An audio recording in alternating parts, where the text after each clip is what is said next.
ఒకసారి ద్వితీయోపదేశ కాండము 15వ అధ్యాయము 5వ వచనాన్ని ఒకసారి జ్ఞాపకం చేసుకుందాం. నేడు నేను నీకు ఆజ్ఞాపించుచున్న ఈ ఆజ్ఞలు అన్నిటినీ అనుసరించి నడుచుకొనుటకు నీ దేవుడైన యెహోవా మాటను జాగ్రత్తగా గమనించాలి. నీ దేవుడైన యెహోవా మాటను జాగ్రత్తగా నీవు వినిన ఎడల మీలో బేదలు ఉండరు అని చెప్తున్నాడు. ఏమన్నాడు? మళ్ళా చదువుదాం మాట. నీ దేవుడైన యెహోవా మాటను, అది దేవుని మాటనంట జాగ్రత్తగా వినిన ఎడల. వినటము అంటే చెవులతో దేవుని మాట వినటము కాదు. దేవుడు ఏ మాట అయితే చెప్తున్నాడో ఆ మాట ప్రకారము మనం అడుగులు వేయాలి అనేది ఇక్కడ భావం. అందుకు ఇక్కడ అంటాడు, నీవు దేవుని మాటను జాగ్రత్తగా వినిన ఎడల మీలో బేదలు ఉండరు అని చెప్తున్నాడు. ఎవరు ఉండరంట? బేదలు ఉండరు అని చెప్పాడు. ఏలయనగా నీ దేవుడైన యెహోవా. ఎందుకు బేదలు ఉండరు? దేవుని మాటనంట శ్రద్ధగా మనం ఆలకిస్తే బేదలు ఉండరు అని చెప్తున్నాడు. ఎందుకు బేదలు ఉండరు? ఎలాగంటే నీ దేవుడైన యెహోవా నీతో చెప్పి ఉన్నట్లు నిన్ను ఆశీర్వదించును కనుక నీవు అనేక జనములకు అప్పిచ్చెదవు. నీవు అనేక మందికి సహాయం చేసే వ్యక్తిగా ఉంటావే కానీ అప్పు చేయవు. నీవు ఎవరు ద్వారా సహాయము అందించుకునే స్థితిలో నీవు ఉండవు. నీవు అనేక జనములను ఏలుదువు గాని వారు నిన్ను ఏలే విధంగా ఉండవు అని చెప్తున్నారు. జాగ్రత్తగా ఈ మాటలు మనం గ్రహించాలి. ఇక్కడ ప్రభు అనేది ఒక్కటే, మీరు నా మాటని జాగ్రత్తగా వినిన ఎడల. ఎంత ఆశీర్వాదమో తెలుసా? నీవు నా మాటని జాగ్రత్తగా వింటే నువ్వు ఎలా ఉంటావు? నేను నిన్ను ఆశీర్వదిస్తాను అని చెప్తున్నాడు దేవుడు. నీవు అందరికీ కూడా ఇచ్చేవాడిగా, సహాయం చేసేవాడిగా, అనేక మందికి ఆశీర్వాదకరంగా నేను ఉంటావు అని చెప్తున్నాడు. మరొక మాట ఏమన్నాడు కింద? అనేక జనములను ఏలుదువు గాని, అనేక మందిని నీవు ఏలతావే కానీ వారు నిన్ను ఏలరు. ఆ విధంగా నేను ఉంచుతాను అని దేవుడు ఇక్కడ మాట్లాడుతూ ఉన్నాడు. ఈరోజు ఒక విషయాన్ని గమనించాలి. బేదలు ఉండరు. మరి బేదలు ఎందుకు మరి దేశంలో ఉంటున్నట్లు? ఉన్నారంటారా? బేదలు లేరా? ఉన్నారు. అసలు బేదలు ఎందుకు ఉంటున్నారు అంటే, నా మాట వింటే బేదలు ఉండరు అని చెప్పాడు. ఈరోజు ఎందుకు బేదలు ఉంటున్నారు అంటే, దేవుని మాటని వినకపోవటం వలన దేశంలో బేదలు ఉన్నారు. అందుకే కింద విషయంలో మరొక మాట ఏమంటాడు ఆయన? బేదలు ఉండరు అని చెప్పాడు అక్కడ 11వ వచనం. ఆ తర్వాత ఏమంటాడు? బేదలు దేశంలో 11వ వచనం, 15వ అధ్యాయము 11వ వచనం. బేదలు దేశములో ఉండక మానరు అని చెప్తున్నాడు. మొదటి మాటలో ఏమన్నాడు? బేదలు ఉండరు అని చెప్పాడు. మరి అదే ప్రభు ఇక్కడ ఏమంటున్నాడు? బేదలు దేశములో ఉండక మానరు అంటే అర్థం ఏమిటి?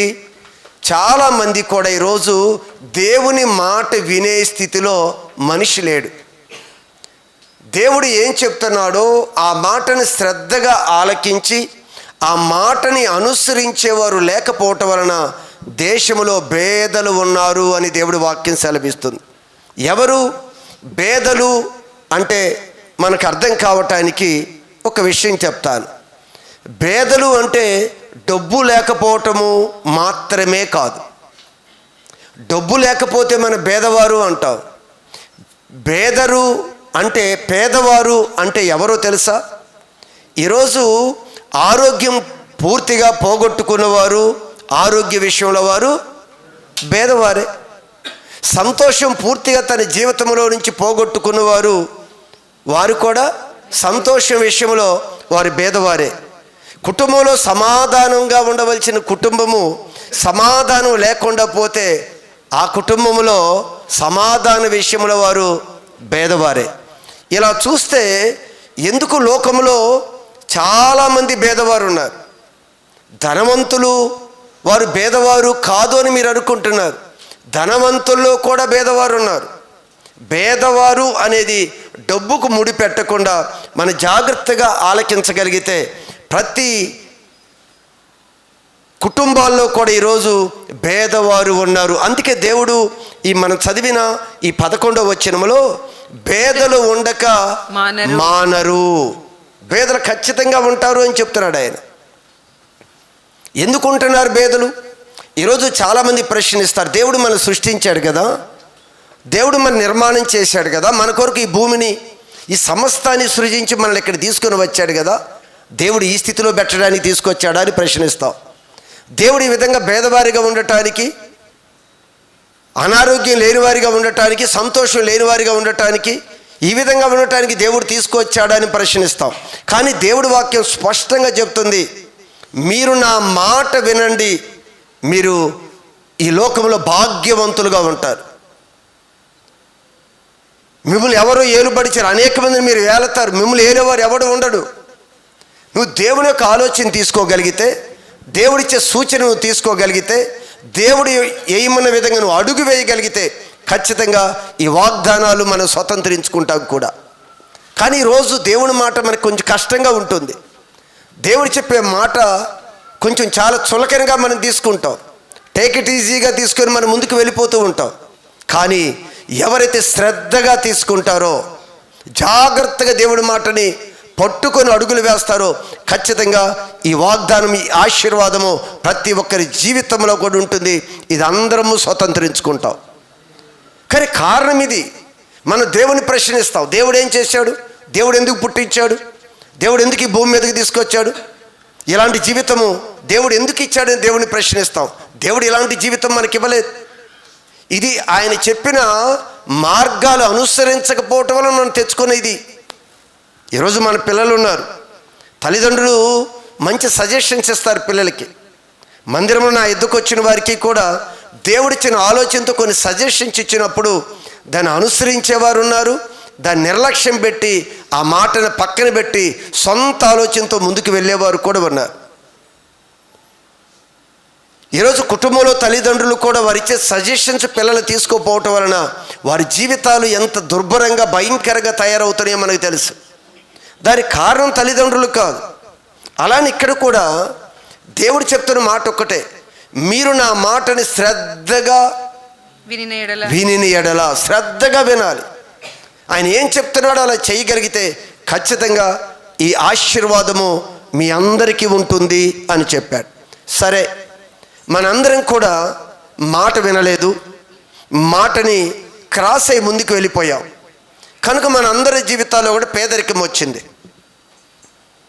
కానీ ఆ పేదరికాన్ని దేవుని యొద్దకు వచ్చి ఈరోజు దేవుడు మనల్ని రక్షిస్తే, దేవుడు తన పరిశుద్ధ రక్తంలో కడిగి మనల్ని పవిత్రపరిచి మనల్ని అనేక మందికి ఆశీర్వాదకరంగా ఉండాలి అని మరలా యేసు ప్రభు వచ్చి మనందరినీ పరిశుద్ధపరిచాడు. పరిశుద్ధపరిచి ఈరోజు మనతో ఏం చెప్తున్నాడో తెలుసా? నీవు నా మాట వింటున్నావు, నా ఉపదేశాన్ని ఆలకిస్తున్నావు. ఇప్పుడు నువ్వు ఎలా ఉండాలి అంటే అనేక మందికి సహాయం చేసే వ్యక్తిగా నువ్వు ఉండాలి అని చెప్తున్నాడు. అలాంటి భేదవారిని నువ్వు కనికరించే వ్యక్తిగా ఉండాలి. అలాంటి భేద స్థితిలో ఉన్న వారి పట్ల నువ్వు కృప చూపేవాడిగా ఉండాలి అని ఈరోజు మనల్ని ఆశీర్వాదానికి వారసులుగా చేసి అనేక మందికి దీవెనకరంగా ఉండాలి అని దేవుడు ఈరోజు మనతో మాట్లాడుతూ ఉన్నాడు. అందుకే మీరు చూస్తే యెహోవా ఆశీర్వాదము ఐశ్వర్యం ఇస్తుంది అన్నాడు. ఐశ్వర్యవంతులు ఎలా అవుతామో తెలుసా? మనం కష్టపడితే ఐశ్వర్యవంతులం కాం. మనం అనుకుంటున్నాం, ఈ పైసల గురించే మనం అనుకుంటున్నాం. ఇది ఏ పని చేసినా, అక్రమంగా చేసినా, ఇంకొక పని చేసినా, ఈ పైసలు సంపాదించుకోవడం పెద్ద గొప్ప విషయం కాదు. బోలెడు మార్గాలు ఉన్నాయి.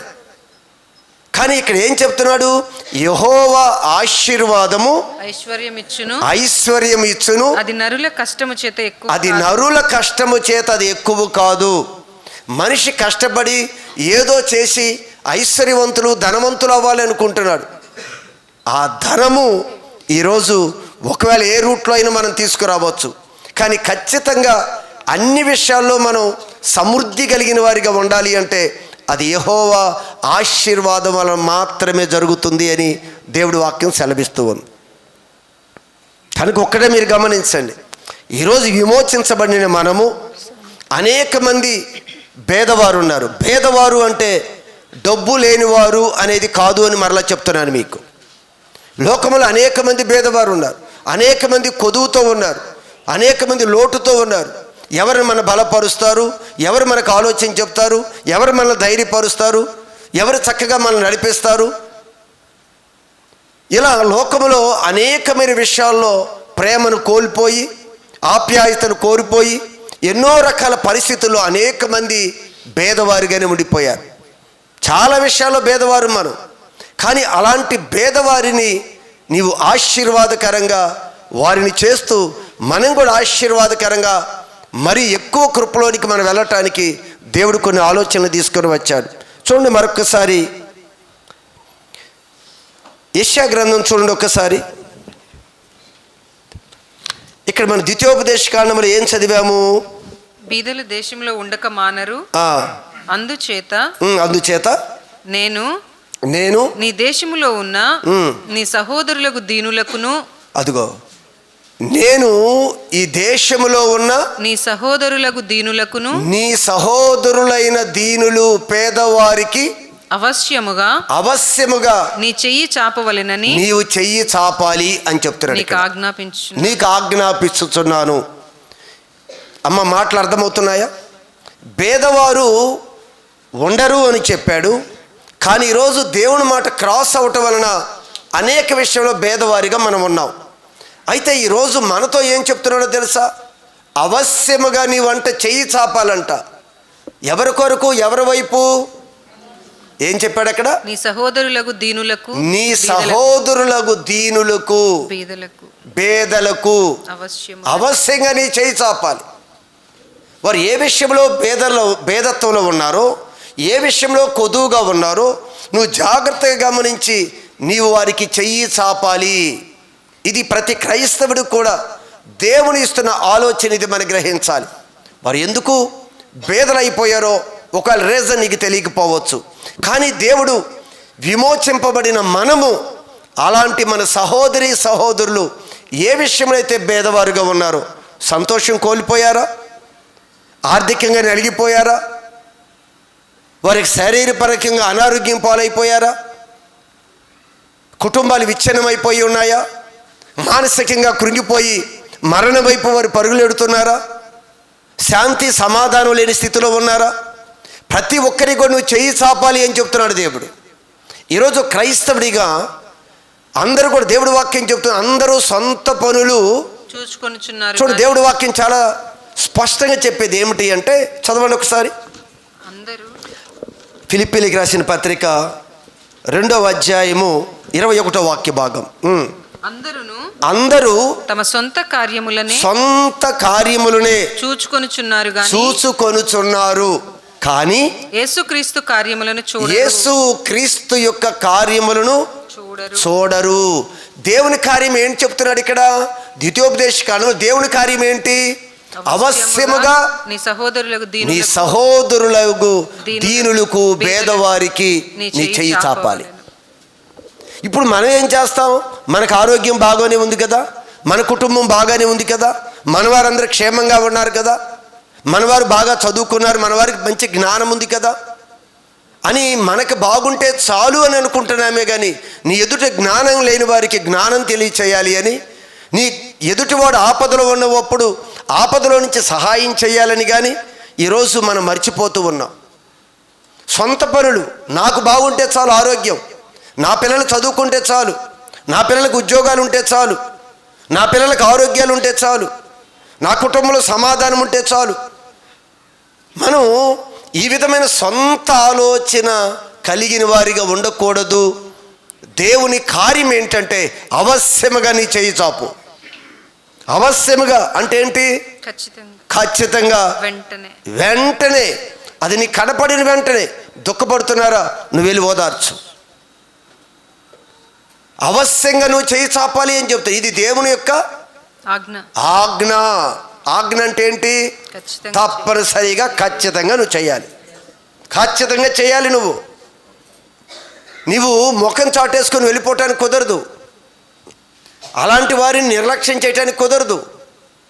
నువ్వు అనుకోవచ్చు అదంతా మనం చేయటం వలన అక్కడ పేదవారు ఒకవేళ ధనవంతులుగా మార్చబడతారు, అంటే అనారోగ్యంగా ఉన్నవారు ఆరోగ్యవంతులుగా, సమాధానం లేని కుటుంబాలు అసమాధానంగా ఉన్న కుటుంబాలు సమాధానకరంగా, ఇలా విడిపోయిన కుటుంబాలు కలిసిపోయే విధంగా అన్నీ జరుగుతాయి.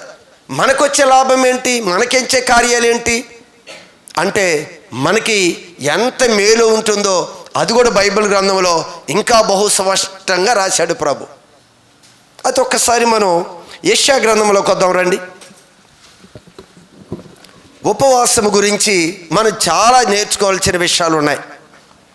మనం ఉపవాసం గురించి నిన్నటి దినాన చాలా విషయాలని మనం ధ్యానించాం. అందరం కూడా ఉపవాస దినాన్ని ప్రతిష్ఠించుకున్నాం. చక్కగా అందరం కూడా చిన్నపిల్లల దగ్గర నుంచి పెద్దవారి వరకు సాయంత్రం వరకు ఉపవాసం ఉండి కన్నీరు కార్చి ప్రార్థన చేశాం. కానీ ఈ ఉపవాసంలో మనం మేల్కొని చేయవలసిన కొన్ని పనులు ఉన్నాయి. అది కూడా ఏంటి ఒక్కసారి మనం చూద్దాం. యెషయా గ్రంథం 58వ అధ్యాయము 5వ వాక్య భాగం నుండి అసలు ఆ భాగమంతా అధ్యాయం అంతా కూడా చాలా మంచి విషయాలు ఉండి మీరు తర్వాత ధ్యానించుకుంటే సమయాన్ని బట్టి కొన్ని మాటలు మీకు జ్ఞాపకం చేస్తాను. చదవండి. 58వ అధ్యాయము 5వ వాక్య భాగం. అట్టి ఉపవాసము నాకు అనుకూలమా?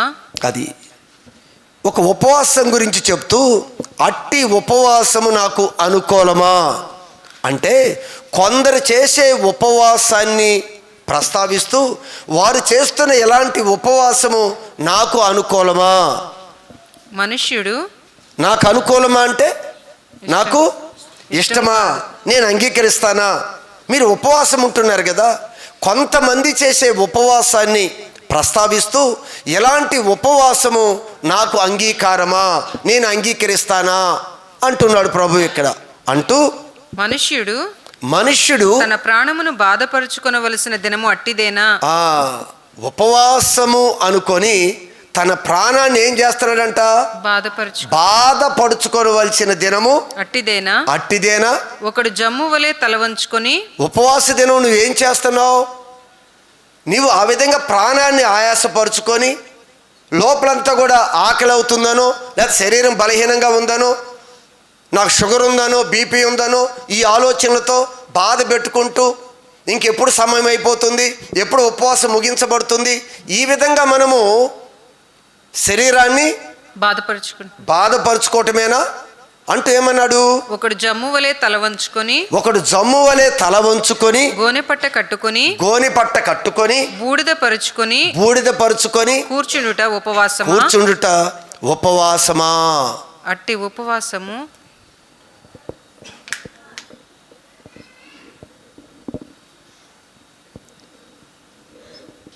ఏంటంట? ఉపవాసం. అట్టి ఉపవాసము యెహోవాకు ప్రీతికరమని, దేవునికి ప్రీతికరమని మీరు అనుకొందురా. ఇది పొట్ట కాల్చుకొని అన్నం తినకుండా ఉండి ఏదో ఇబ్బంది పడుతూ శరీరాన్ని అలగొట్టుకుంటూ ఆ బాధతో ఉండే ఉపవాసము నాకు అనుకూలమైనదా? యెహోవాకు ప్రీతికరమని మీరు అనుకొందురా. దేవుడికి ఇష్టమని మీరు అనుకుంటున్నారా? ఈరోజు మనం చేసే ఉపవాసాన్ని దేవుడు ప్రశ్నిస్తున్నాడు. ఆయన అసలు నువ్వు ఇదే ఉపవాసం అనుకుంటున్నావు? అసలు ఉపవాసానికి మరొక భావం తెలియక శరీరాన్ని ఆయాసపరుచుకుంటూ ఆహారం తీసుకోకుండా, నీరు తీసుకోకుండా కటిక ఉపవాసం అని ప్రకటన చేసుకుంటాం. ఉమ్ము కూడా మింగము. ఈ ఉపవాసం కూడా ఉంది, కటిక ఉపవాసం అంటారు దీన్ని. ఏంటంటే ఏం మింగరు? ఉమ్ము కూడా మింగరంట. ఉమ్ము వస్తే ఊసేయటమే బయటికి. కటిక ఉపవాసం అది కూడా పెట్టుకుందామంటారా? కటిక ఉపవాసం, ఉమ్ము కూడా మింగే పర్లేదు కటిక ఉపవాసం అంటే. అయితే మనం నీరు తాగకుండా, పచ్చి మంచి నీరు కూడా తాగకుండా నేను ఉపవాసం ఉంటున్నాను అనేవారు ఉన్నారు. ఇలా ఉపవాసాన్ని ప్రభు అంటాడు, ఈ విధంగా బూడిద పోసుకొని, గోనిపట్ట కట్టుకొని, తగ్గించుకొని, మూల కూర్చొని, ఏమీ తినకుండా, ఈ విధంగా శరీరాన్ని అంతా బాధ పెట్టుకుంటూ, అలా ఏడ్చుకుంటూ, నీరసంతో కళ్ళు తిరిగి పడిపోతూ, మరి ఎట్టి ఉపవాసము యెహోవాకు ప్రీతికరమని మీరు అనుకుంటున్నారా అంటూ ఆయన ఎలాంటి ఉపవాసం ఉండాలంటున్నాడు? అసలు ఉపవాసంలో ఏం చేయాలంటున్నాడు? అసలు నాకు అంగీకారకమైన ఉపవాసం ఏంటో తెలుసా మీకు? అసలు నీవు ఉపవాసంలో అంటే నువ్వు ఎలా ఉంటే నేను అంగీకరిస్తానో అని కొన్ని విషయాలు ఇక్కడ ప్రభు మాట్లాడుతూ ఉన్నాడు. ఏంటంట? దుర్మార్గులు కట్టిన కట్లను విప్పుటయు, దుర్మార్గులు కట్టిన కట్లు విప్పుటయు, కాడిమాను మోకులు తీయుటయు, బాధింపబడిన వారిని విడిపించుటయు, ప్రతి కాడిని విరగగొట్టుటయు నేను ఏర్పరచుకున్న ఉపవాసము కదా. జాగ్రత్త, ఇక్కడ మాటలు అర్థం కావటానికి కొంచెం మనం మనసు పెడితే కొన్ని మాటలు ఇక్కడ అర్థమవుతాయి మనకి. ఇది కదా ఉపవాసము అంటున్నాడు. ఏంటి ఉపవాసం? ఏం చేయాలంటున్నాడు ఉపవాసం? అసలు మీరు జాగ్రత్తగా గమనిస్తే ఇక్కడ రాస్తున్న మాట ఏం చదివాం? దుర్మార్గులు కట్టిన కట్లను విప్పుటయు, కాడిమాను మోకులు తీయుటయు. అసలు ఉపవాసము అంటే మీకు బాగా అర్థం కావటానికి రాసిన సందర్భంలో నీ పనులన్నీ పక్కన పెట్టి ఎదుటి వారి యొక్క పనుల్లో సహాయపడటము అనేది ఉపవాసం. ఇప్పుడు ఉపవాసం అంటే మనం ఏం చేస్తున్నాం? మంచినీళ్ళు తాగకుండా పక్కన పెడతాం. ఉపవాసం అంటే ఆహారం తినకుండా పక్కన పెడతాం. ఇలా ఏదైతే నువ్వు తీసుకోకుండా పక్కన పెడుతున్నావు కదా, ఉపవాసం అంటే ఏంటి అంటే నీ పనులన్నిటిని కూడా కొద్ది దినాలు, కొద్ది సమయం పక్కన పెట్టి పొరుగువారు పనుల గురించి నువ్వు ఆలోచించే. నువ్వు ఆహారాన్ని పక్కన పెడుతున్నావు కదా, అలా నీ జీవితంలో కొంత సమయాన్ని పక్కన పెట్టి వేరే వారి కొరకు ఆలోచించు. ఇది ఉపవాసం ఉంటే నీకు కలిగిన దాన్ని మరొకరికి షేర్ చేసుకోవటం అనేది ఉపవాసం. నీకు కలిగిన జ్ఞానమైన, నీకు కలిగిన ప్రతి ఆలోచన కూడా మరొకరికి షేర్ చేయటమే ఉపవాసం. చూడండి అక్కడ ఎంత చక్కగా రాశాడు అక్కడ. దుర్మార్గుల యొక్క కట్టులు విప్పుటయు, కాడిమాను మోకులను తీయుటయు, బాధింపబడిన వారిని విడిపించుటయు. చూశారు, ఉపవాసం అంటేనంట చాలా మంది బాధపడుతూ ఉంటారు కదా. నువ్వేం చేయాలంట? బాధింపబడుతున్న వారిని విడిపించాలి. చాలా కుటుంబాల్లో పిల్లలు బాధపడతారు. భార్య భర్తల మధ్య అయినా సరే, అన్నదమ్ముల మధ్య అయినా, కుటుంబాల మధ్య అయినా చాలా క్రిటికల్ పొజిషన్స్లో ఉండి వారు మానసికంగా కృంగిపోతున్నప్పుడు ఆయన అంటాడు, నువ్వు వెళ్ళి వారి మీద ఉన్న అమ్రాను భారాన్ని నువ్వు తీసివేయి. వారిని చక్కగా సమాధానపరిచే విధంగా నువ్వు వెళ్ళు. నీ సొంత పనులు చేసుకోవటం కాదు. ఉపవాసం అంటే నీ సమయాన్ని మరొకరి కొరకు హెచ్చించు, నీ జ్ఞానాన్ని మరొకరి కొరకు హెచ్చించు, నీకు ఇచ్చిన దేవుడి ఇచ్చిన టాలెంట్ని మరొక కుటుంబం కొరకు ఉపయోగించు. కుటుంబాన్ని కట్టు, కుటుంబాన్ని బలపరచు, కుటుంబాన్ని ఆదరించు. ఈరోజు దేవుడు అంటున్నాడు, అట్టిది కదా నాకు ఇష్టమైన ఉపవాసం, అలాంటిది కదా నేను అంగీకరించే ఉపవాసం. మీరు కడుపును కాల్చుకొని ఆహారం మీద తినకుండా పక్కన పెట్టి కొన్ని అవాయిడ్ చేసుకొని అలానే దుఃఖపడుతూ ఏడ్చుకుంటూ కూర్చుంటే అది కాదు కదా నేను అంగీకరించేది. నీ ఉపవాసంలో ఆహారాన్ని పక్కన పెడుతున్నావు, కానీ అలానే నువ్వేం చేయాలి? సమయాన్ని పక్కన పెట్టి ఆ సమయాన్ని మరొకరి కొరకు హెచ్చించు. నీది పొరుగు వారి కొరకు హెచ్చించడమే ఉపవాసము అంటున్నాడు. దేవుడు మనకిచ్చిన ప్రతి టాలెంటు, ప్రతి స్థితి కూడా మనకొక్కడికే కాదు, అనేక మందికి మనం షేర్ చేసుకోవాలి. మనకిచ్చిన జ్ఞానం ఏది ఇచ్చినా సరే, పరిచర్యలో ఎక్కడ అవసరమైనా నీ సహోదరులకు ఎక్కడ అవసరమైనా, నీ సహోదరులకు ఎక్కడ అవసరమైనా మనకి కలిగింది వారికి నేర్పాలి. మనకి ఉన్నది వారితో షేర్ చేసుకొని వారి కుటుంబంలో ఉన్న కాడి మాను మ్రోకులను తీసేయాలి. వారు భారంతో ఉన్నారు, ఆ భారాన్ని నువ్వు తొలగించు. ఇంకేం చెప్పాడు ఆయన? నీ ఆహారము ఆకలి కొనిన వారికి పెట్టుటయు. అది నీ ఆహారాన్ని ఆకలి కొనిన వారికి పెట్టుటయు. ఏం చేయాలంట? నీ ఆహారాన్ని, మనకు కలిగినది ఏదైతే సమృద్ధి కలిగి ఉన్నామో, మొత్త ఆహారం అంటూ అన్నం గురించే కాదు, నీకు కలిగినది ఏదైనా సరే, నీకు ఏది కలిగి ఉందో అది ఎదుటి వారికి ఆకలి తీర్చాలి, ఎదుటివారి దాహం తీర్చాలి, ఎదుటివారిలో సంతోషాన్ని ఇవ్వాలి, ఎదుటివారికి ఆదరణ ఇవ్వాలి. నీ ఆకలి తీరింది, నీ దగ్గర సమృద్ధిగా ఉంది, ఆనందం సమృద్ధిగా ఉంది, సమాధానం సమృద్ధిగా ఉంది, అన్నీ సమృద్ధిగా ఉన్నాయి. వీటిని మరొకరితో నువ్వు షేర్ చేయి, మరొక ఉపయోగపడు. నాకైతే నా కుటుంబం బాగుందని కూర్చుంటానికి దేవుడు ఒప్పుకోలేదు. ఊరక కూర్చొని ఊరక మోకాళ్ళకి తల అంచుకొని ఏడుస్తూ చేసే ఉపవాసం నేను అంగీకారమైంది కాదు, నేను అంగీకరించేది కాదు అని చెప్తున్నా. మన ఉపవాసం ఉన్నా మంచిదే, కానీ ఉపవాసంలో మనం చేయవలసిన పనులేంటి, అసలు దేవుడు దేన్ని అంగీకరిస్తాడు అనే విషయాన్ని ఇక్కడ తెలియజేస్తూ ఉన్నాడు.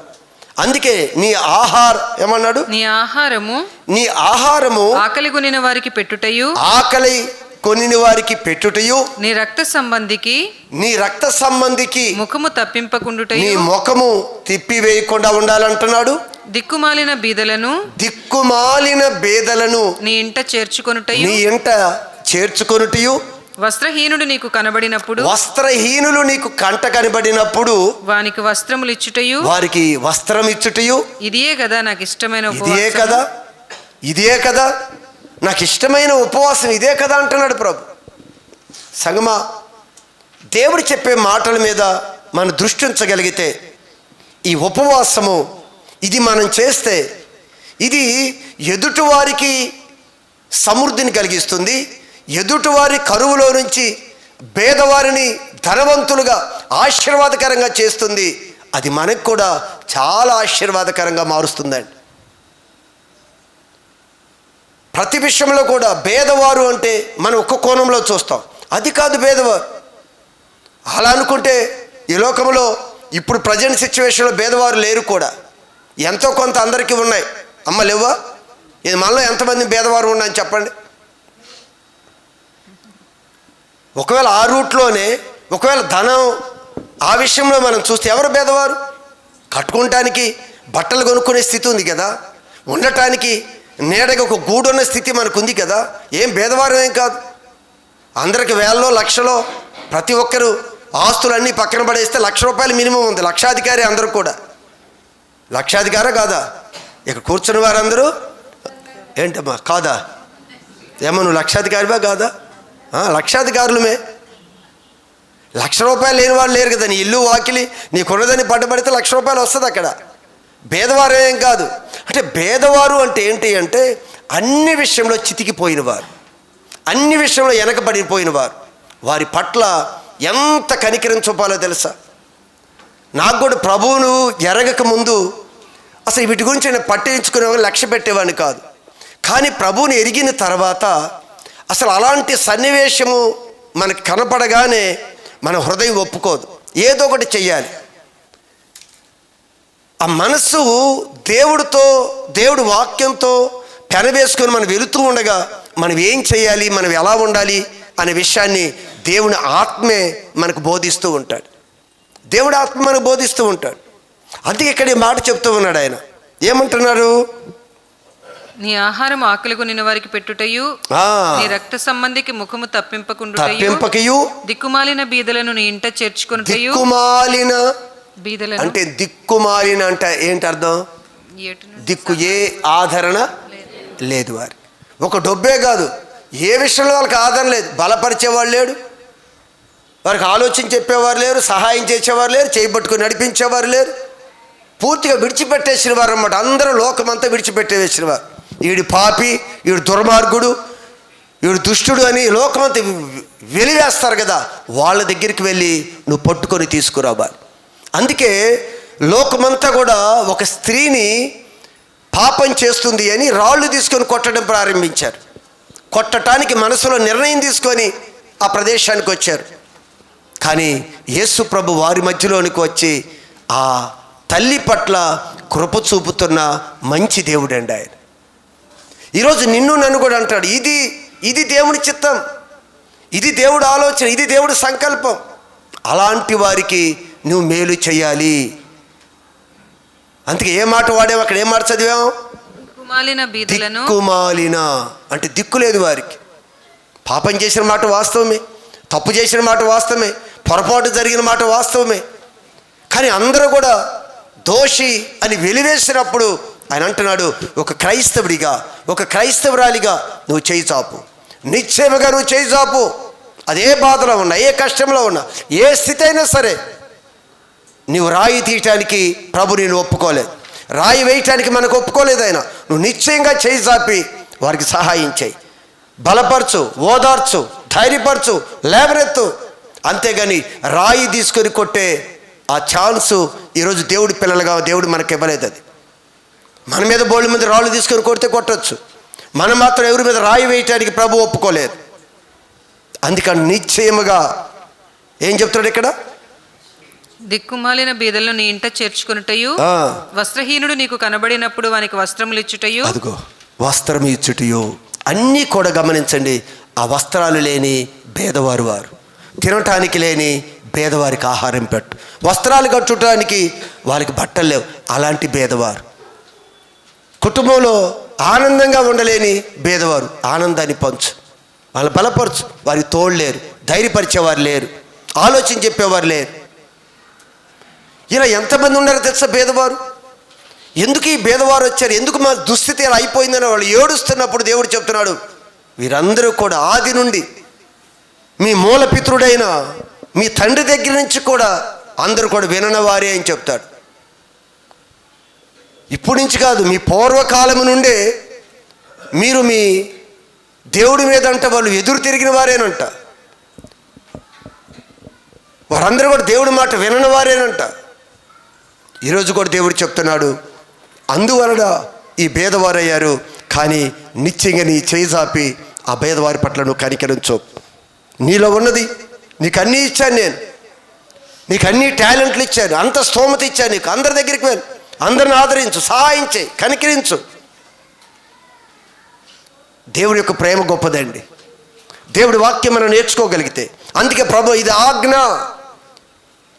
ఈ సాయంకాలం మనం వింటున్న ఈ వాక్య భాగాన్ని మనం గమనిస్తూ, ఇదిగో దేవుడు నాకు ఆజ్ఞాపించాడు నువ్వు అనొచ్చు.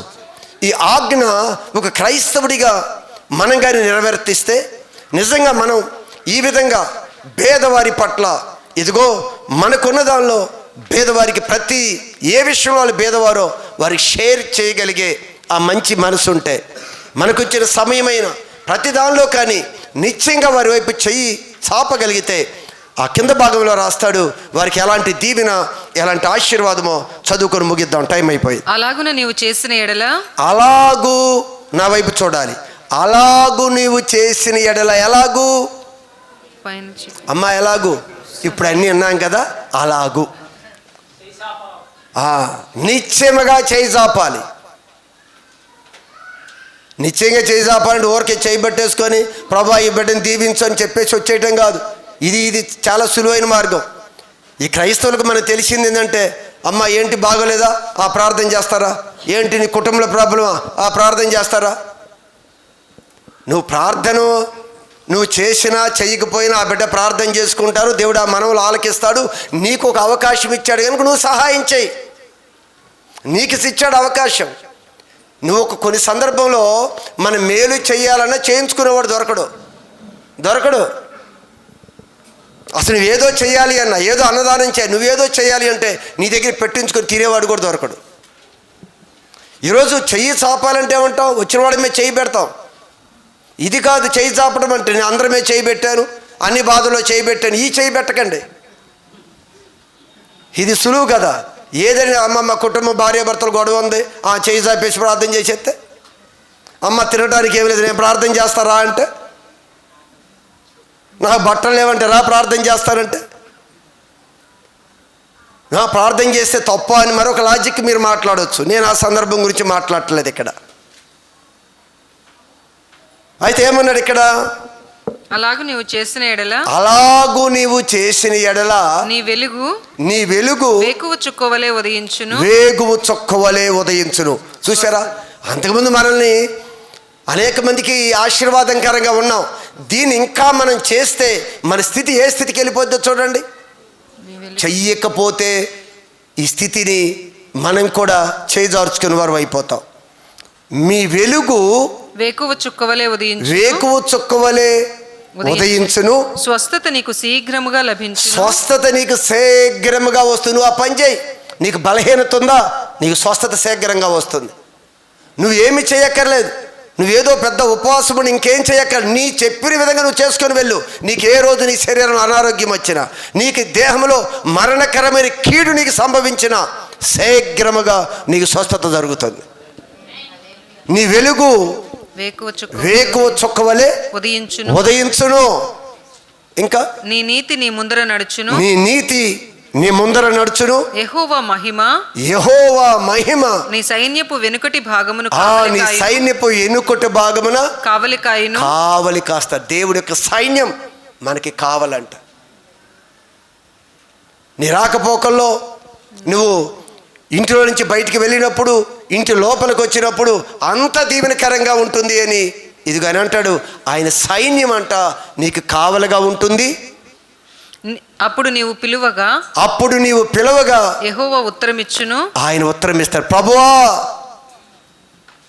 నాకు ఈ విషయంలో సహాయం చేయవా, ఈ విషయం నాకు ఆలోచన చెప్పవా, నేనేం చేయాలి ప్రభు అంటే ఆయన నీకు ఉత్తరం ఇస్తాడు. నీవు ప్రభువా అని మొరపెట్టగా ఆయన నేనున్నాను ఏంటంట, ఏం చెప్తాడు ఆయన? నీవు మొరపెట్టగా నేనున్నాను.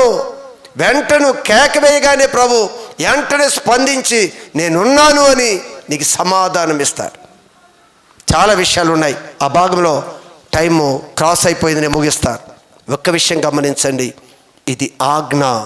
ఉపవాసం అంటే ఒక్కసారి నీవు పొట్టని కాల్చుకొని దేహాన్ని ఆయాసపరుచుకుంటూ, అయ్యో షుగర్ కదా ఎక్కువ టైం ఉండలేను, అబ్బా బీపీ కదా నేను ఉండలేను, అబ్బా మోకాలు ఎప్పుడు కదా నేను కూర్చోలేను, ఇలా సతమతమైపోతూ ఉండి ఆ బాధతో చేసే ఉపవాసము అది నాకు అంగీకారం కాదు. ఇదిగో నీ ఉపవాస దినాన్ని ప్రకటించుకుని నీవు నీ మనస్సులో చేయవలసింది ఏంటో తెలుసా? అనేక మంది పేదవారు ఉన్నారు. నిశ్చయంగా నీ చేయి చాపు. దేవుడు వేగు చుక్కవలే నీ యొక్క వెలుగుని ఉదయింప చేస్తాడు. నువ్వు ప్రార్థన చేస్తే మన వాళ్ళకిస్తాడు. ప్రభువా అంటే నేనున్నాను అని ఉత్తరం ఇస్తాడు. అలాంటి ధన్యత, కృప మన సంఘానికి దేవుడు అనుగ్రహించునుగాక. ఆమేన్.